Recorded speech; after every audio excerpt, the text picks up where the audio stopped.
ఇక పాపము చేయకుడి. మారు మనసు అంటే యేసుప్రభువు ప్రత్యక్షంగా వ్యభిచార స్త్రీతో చెప్పినప్పుడు ఆమె వ్యభిచార స్త్రీయే, వ్యభిచారమే చేసింది, కానీ క్షమించబడింది. నువ్విక నుండి పాపము చేయకు అంటే మారు మనసు పొందు. మారు మనసు అంటే అర్థం ఏంటండి?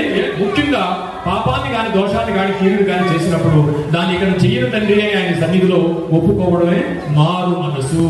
మార్పు చెందవా, మార్పు చెందవా, నీ మనసు మార్చుకోవా,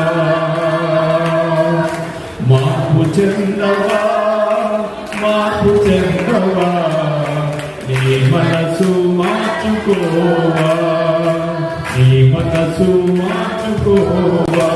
సంగమా, రెండు మార్గాలు మీ ముందు దేవుడు ఇచ్చాడు.